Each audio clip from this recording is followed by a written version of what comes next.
Hey guys, how's it going? We're going to make this a very quick Q&A, and this is also the very first Q&A that is only appearing on the new channel. So if you are seeing this, that means you're either subscribed to the new channel or it is recommending the new YouTube channel to you. So I hope that you guys are subscribed. So make sure you hit that subscribe button. We're trying to get this channel also monetized, so that way we can continue to make money from doing Q&As. So now that you are subscribed, let's jump into it. I don't think I have any announcements that I need to go over this week. So last week on the other channel, we had posted 5 videos. We have an announcement. It was the last Q&A over on that channel. And then we did greenhouse stonework is done. Well, almost. And that's when Brent got all of the stonework done, but we had to do all of the grout. And then we did day 2, which was good progress on the grout, planting coneflowers. Then we had done the last of the grout where we finally got it all finished. And that was the day before we started working on the greenhouse. And the last video for the week was how hard could it be to build a greenhouse? And we started the work on the greenhouse. So it was really exciting. Once we got the grout work done, big progress happened, which was really, really nice to see. So the first video from last week was the Q&A. The first question on that video is from Fabric and Flowers, and they had said, on your other channel, can we get some cooking videos and houseplant videos? I will definitely be doing some cooking videos. I don't know if I'm going to do houseplant videos. I don't do very well with houseplants, but definitely cooking videos. I will do the Robbie Recommends videos. I will do all of the non-super garden related videos over on that channel, or anything that's kind of like vlog style of us like traveling or doing things like that is all just going to go to that. So it's just going to be kind of a menagerie of everything on this channel right here. The next question on that video is from Carrie, and they had said, this knowledge may be useless, but does diatomaceous earth help with jumping worms? Maybe. I don't think it would help it. DE is more for anything. It actually wouldn't help it. DE only works on things that have an exoskeleton. So things like roly-polies, things like ants, things like beetles, anything with an exoskeleton is what DE helps with. And so as far as jumping worms go, some people were saying salt helps if you pour salt into the ground. Somebody was saying that your soil has to get like over 100 degrees, so if you pour boiling water in, but I mean, I would have to sit out there and I would have to cook the roots on all of my plants. So I think I'm just kind of out of luck until they come up with some proper way to manage them, and until then I will just continue, as I find them in my soil, we just continue just to kill them. And the last question on that video is from Taryn, and they had said, hi Robbie, can I ask why you're creating a second channel instead of keeping all of your videos related to your garden on one channel? I noticed Laura from Garden Answer made a separate channel for her Q&As as well. Many YouTubers do it, but I don't understand why. Thanks. So I really want to keep the Visit Our Garden channel strictly, as strict as I can be with garden related content, or like garden adjacent, which is like our antique shopping videos, which I feel like usually I'm finding things for the home and garden when we're doing that. And Q&As are not really garden related. I mean, I'm answering garden questions, but also those videos perform worse than my other videos perform. And when a video performs bad, it affects all the videos. So I'm hoping what'll happen is that the Q&As, they can perform however they want to perform on this channel, and then all of my garden related videos on the other channel can continue to be about the same views or continue to start performing a little bit better. So that's the main reason, is that Q&As do hurt the performance of the rest of the overall channel. The next video that we did was the greenhouse stonework is done. Well, almost. And it's done now. And it feels really good to actually get all of the stonework on the greenhouse, and at this point start doing the grout. It was really nice to see it actually starting to come together. So the first question on that video is from Susan, and she had said, Robbie, when you cut back your plants, do you fertilize them to help bloom back? It kind of depends on the plant. Some of them, yes. Some of them, no. I'll go in with a little extra fertilizer. There's certain things around the garden that I know need a little summer pick-me-up, and then there's certain things that I know like I could cut back and they would just rebound, no issue at all. So like roses, I'll do a fertilizer this fall, but I am going to expect multiple bloom cycles during the growing season, but I don't really fertilize during the growing season. So I'll fertilize spring and then I'll fertilize in the fall time.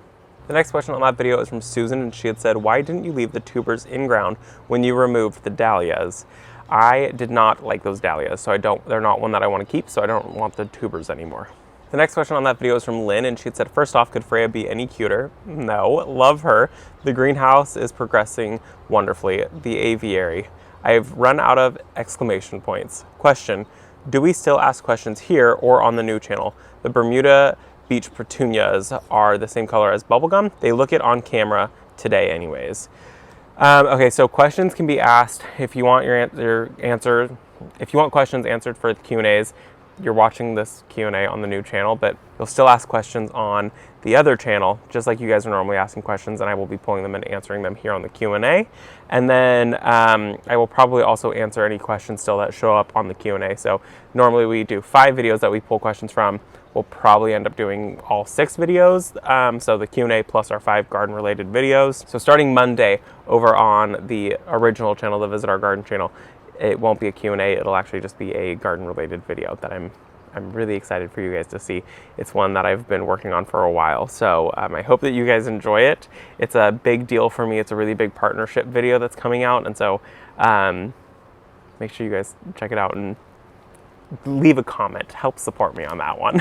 And then as far as the Bermuda Beach looking the same color as Bubblegum, they're really close. I think Bubblegum is a more like true pink. They're pretty close. They're pretty close in color. I mean, like, I think Bubblegum is a little bit more of like an intense pink. Bermuda Beach, I do see like shades of pink in there, so I see a little bit more like variance in the color, where Bubblegum is like basically one solid color. Bermuda Beach, you'll get like slight variance, so like some will be a little bit lighter, some will be a little bit darker, so you get like a really cool like ombre effect throughout the plant. The next question on that video is from Connie, and they had said, hi guys, last year you got packages of beneficial bugs. Did you or do you plan on getting some this year? I don't plan on it. I saw great results with the beneficial bugs, but they took way too long to get here, and then when they got here, it took care of the problem.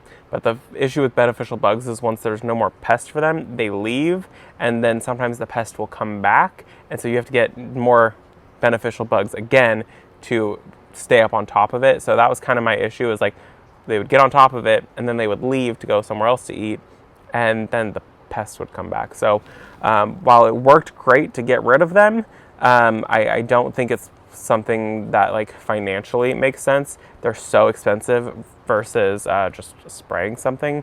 I'm not like somebody who's like, don't spray, don't spray, don't spray. I only spray really if it's a big issue. I usually will try to go through and spray things off with water and try to get bugs off with water. I had aphids on my cosmos yesterday, and I sprayed them down with water. I knocked off all the aphids that I could, and then I just pinched off the one bloom where I couldn't get the aphids off, and I'll keep an eye on it. The next question on that video is from Carla, and she had said, Robbie, did you clean your clippers after removing the dahlias? I did, and I forgot to say it. I actually thought about saying it on camera and saying it in that video, and I totally forgot to say it, but you absolutely need to disinfect. You can just go through with alcohol, disinfect, so that way you're not transferring spider mites from one plant to the next plant.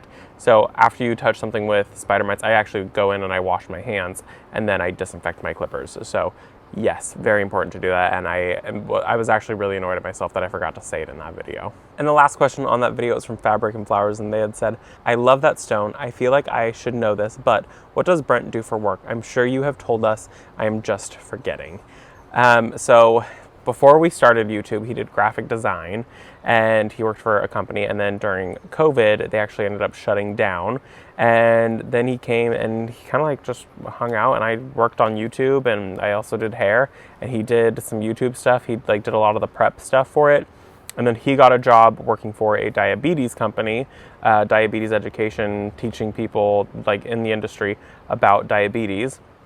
And then once YouTube kind of really started to take off, he quit his job. I still worked doing hair and doing YouTube, and he was doing all of the editing for us. He was probably doing about 70% of the editing for us. And then I quit doing hair and started doing this full time, and he's doing it full time. And now he does like probably 95% of the editing. I just edit the occasional video now. He does almost all of it. And then I film everything. So we both just do YouTube full time. It's the weirdest thing. The next video that we did was good progress on the grout, planting coneflower and new tool. And that was this guy. It's been great. I've absolutely loved it. I have the best topiaries in the whole wide world right now. The first question on that video was from Ruth, and she had said, "You guys are doing a wonderful job on the greenhouse. Question, did you have to get a building permit through the city?" We did not. So the size that we got was kind of the max size. So with BC Greenhouse, they've kind of like figured out the size that works for almost everywhere. And so the size that we got, which is the 10 foot by 12 foot, which is actually like almost 11 foot by 13 foot, is like right under the cusp of what almost everybody needs to be able to build it without getting a permit. So we did not have to get a permit for it, which was really, really nice. If we had gone up a size, we would have had to have gotten a permit. The next question on that video is from Gail, and she had said, "Can you see budworms? My super petunias are not blooming like they were. I have pruned them around the bottom and fertilized them. They are in nearly full sun."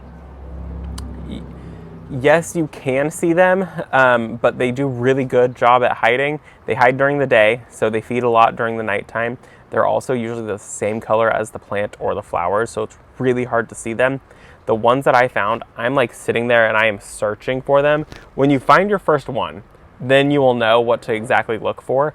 And then after that, it's a little bit easier to start seeing them, but it's still like you got to really look for them, and finding them in the evening or very early in the mornings is the best time to be able to find them. But what you would have probably noticed is like some flowers having some chew marks on them, and then all of a sudden you see 0 flowers anymore. That's kind of like your biggest sign of you have budworms. So you could also just try spraying BT. BT only kills caterpillars, and so you could just try spraying it. And then we sprayed twice the first week, and then if you see your flowers coming back, you probably had budworms. The next question on that video is from Michelle, and she had said, "Your garden is coming together beautifully. I know you love Dusty Miller. Do you trim it back? Mine are starting to look a little off." It is year 3 for them, zone 9B, Houston, Texas. I do very, very, very early in the spring. I mean, you're also in 9B. Like it's like late winter, very, very early spring when I give them a really, really good haircut, and I go pretty deep into it. It always looks kind of severe. And then they fluff back out. I will also go through middle of summer and I do kind of like shear them back a little bit, like mine are starting to flower again. And so I'll go through and I'll cut off all those flowers. So they're one that you can really just keep in check, and you can just prune on them as much as you need to make sure that they're staying in check and they're not like going absolutely crazy. And the last question on that video is from Stacy, and she had said, "Hi Robbie, hi Brent. I know you're somewhere, Brent." He's right there today. Robbie, just a question. I know you mulch, but why don't you use an auger? Maybe move the mulch out of the way for the whole area, like up against the fence, make a hole, fertilize, get the plants in, and push the mulch back. I mean, I love the little shovel, but I just feel like that maybe it would be quicker for you, especially in the heat. Stacy from Philly. So with that area specifically, I mean, one, I don't want to mess up the mulch, but that also has tree roots right there, and I don't want to mess up the tree roots that were there, so I just used my little shovel, and as I found roots, I would just kind of like dig around the roots so I'm not disrupting them. I don't want to use the auger and just shred the roots. That would like definitely kill some of the branching that's happening up on the tree, so I went through with the small shovel on that for that reason. And a lot of times if I'm using the auger, it's either I can't get in there without flinging dirt absolutely everywhere on top of plants, or it's a little too hard to get the auger in certain areas, or I just feel like the shovel, I just need to like be able to just quickly maneuver around certain things. So I do like to use the auger. I love my auger, but I also love the little shovel because it helps me get into little tight spaces. The next video that we did was last of the grout before the greenhouse goes up and planting my heuchera horde. And it's sitting right here behind us. We actually have to pop up an umbrella over it because it is getting a little bit too much sun. We're going to do that after we're done with the Q&A. It's also like 109 degrees right this minute, so that's really, really great. The first question on that video is from Kristen, and they had said, "How the heck do you keep your plants alive? I live in zone 9 and all my plants are burnt and sad looking. Show me your ways." I really honestly believe the biggest thing is the amount of water. I think a lot of people underwater their plants. We have irrigation. Our irrigation goes off 2 times a day. And I think if you were in a hot area like ours, you have to be watering twice a day. You have to water first thing in the morning so those plants can start the day with a nice big drink of water, and then you also have to end the day giving them a little water so that they can go into the night and go into like recovery mode and recover during the nighttime. I honestly believe that's the only way.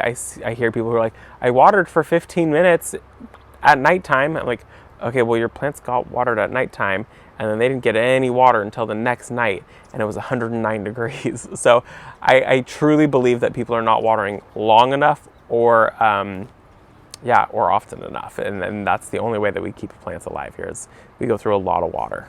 So like midsummer right now when it is 109 degrees, our irrigation goes off 30 minutes in the morning and 30 minutes at night. And we do change it, it changes. So as we get into fall time, our irrigation will go off 15 minutes in the morning, 15 minutes at night. When we get into winter, our irrigation will probably only go off 15 minutes a day in the morning, maybe just and we don't do the evening time.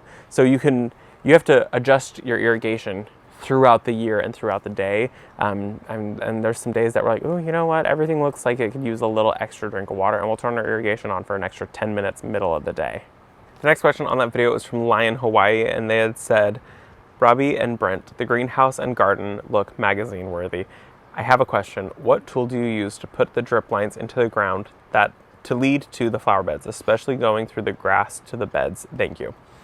So that is all done with PVC piping is what we use for our irrigation lines in ground, and you have to use a tool called a ditch witch, and it basically creates an entire deep line, and that's how you get your irrigation to go where you want it to go, and then it comes out with PVC piping, and then you can connect it to your drip tubing that you want it done with. So it's really probably best if you've never done it before. If you're nervous to do it, we watched YouTube videos and we figured it out. Were we nervous to do it? Yes, absolutely. Could we hire someone to do it? No. If you were that nervous though, I would either hire somebody to do it if it's in your budget, or I would just watch a ton of YouTube videos. And honestly, it's just figuring it out as you go. The first couple times we do anything, we end up making a million trips to the hardware store. It's never okay, we got everything done, we did it perfectly the first time, and there was no issues. Usually we make multiple trips, sometimes multiple in one day, to the hardware store to go get the pieces that we need. And the hardware store is half-hour away for us. So it's really just learning as you go, and so just doing it. So renting a ditch witch is how you're gonna get your lines across the lawn and into flower beds where you need it. That is the only way that you're gonna be able to do it. Or you could hand dig, but you have to trench it down.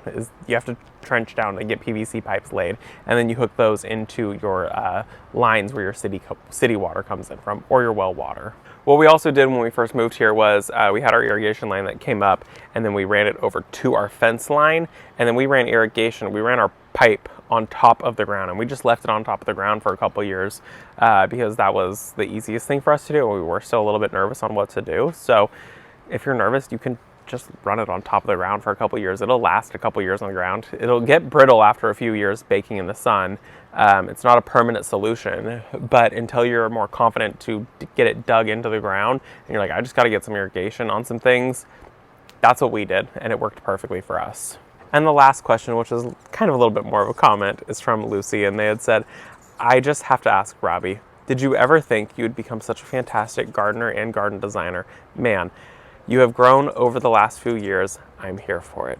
And honestly, to all of you guys who have been here for so long, and all of you that are new here, I just want to say a huge thank you.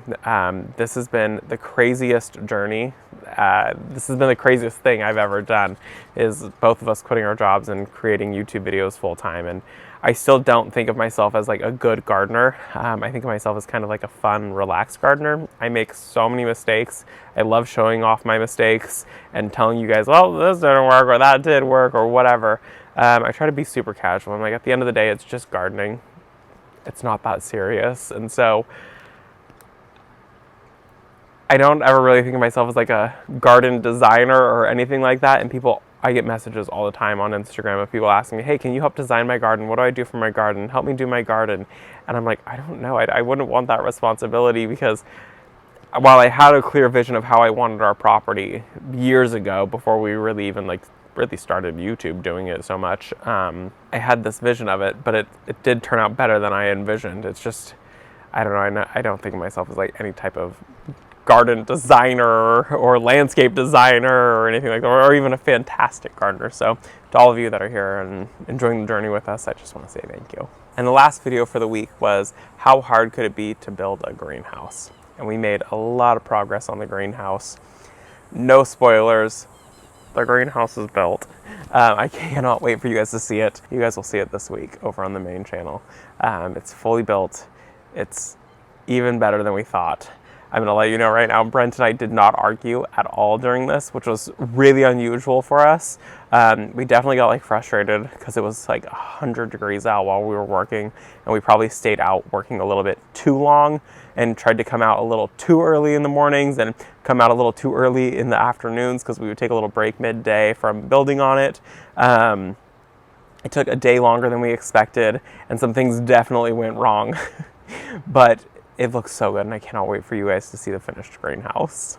The first question on that video is from Connie, and she had said, okay, you have to tell us, what were you laughing at? And we were just laughing at everything. The whole day could have gone, the whole project could have gone one way or another. It could have either been us just laughing, which is usually what ends up happening. We usually end up just laughing at each other all day long anyways, like off camera. This time Brent kind of had to be on camera, and so you guys saw how we actually interact throughout the day with each other off camera. Or the project could have gone with one of us underneath the foundation. And so it went really, really well.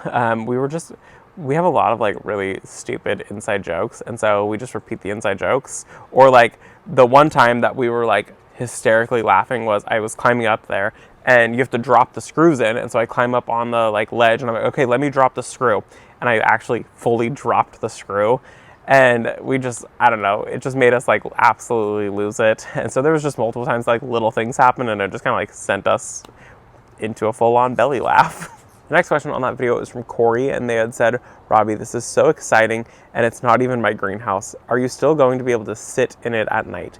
Do you have a shade cloth? OMG, you are going to have a greenhouse, so jelly. It's so crazy that we have a greenhouse. It's the weirdest thing ever. Not something that was ever on my list of things that I thought would happen here. I mean, this last year has just been a list, and the list keeps growing of things that I never thought would happen. And a greenhouse was not even on the list of things that I thought would happen, and it's happened. But yes, we will still be able to enjoy it in the evenings. It actually just finished getting built today, so we haven't been able to hop in there in the evening time, so we'll see how it goes. We're going to see how hot it is this evening. It's probably going to be really hot because it's currently 109 out, but I am excited to go check it out in the morning. We'll see how it is in the morning time and see how it is in the evening time. We will definitely need some type of fan or some type of even like cooling system inside the greenhouse that's running all the time. The next question on that video is from NC Flower Girl, and they had said, that was great. What is the flowering tree behind the greenhouse on your neighbor's lot? What a great borrowed view. You two goofballs are doing great. I love that borrowed view. It's one of my favorite borrowed views that we have. It's actually the best borrowed view that we have. It is a crepe myrtle, and our neighbor has taken perfect care of it, so it's never been crepe murdered. It's never been chopped and then gets those weird branchings that happen. It's just been left to do its own thing, and it's kind of limbed up really nicely. It's a beautiful crepe myrtle tree. The next question on that video is from Patricia, and they had said, so no how-to video from the company? They actually have their entire YouTube channel is how-to videos. So anytime we were stumped on something, we type into Google the page number that we're on or the part number that we're working on, and then it shows up with a YouTube video of how to do it. Some pieces are just a little bit different than on the YouTube channel, so that was kind of our biggest issue, was certain pieces fit, certain pieces didn't fit. And it was only because I custom ordered some things, also because our foundation was not perfectly square or the right height. So that was an interesting issue. I guess that was all the questions. So I hope that you guys enjoyed this video. We're gonna go inside. It's a little too toasty out here for us. The camera has started to go dark, so I know that it's about to overheat. So I hope that you guys enjoyed this video. If you are not subscribed to this new channel, make sure you are subscribed. If you're not subscribed to the other channel, make sure you're subscribed to that channel also. Thank you guys for visiting, and I will see you all in the next one. Bye, guys.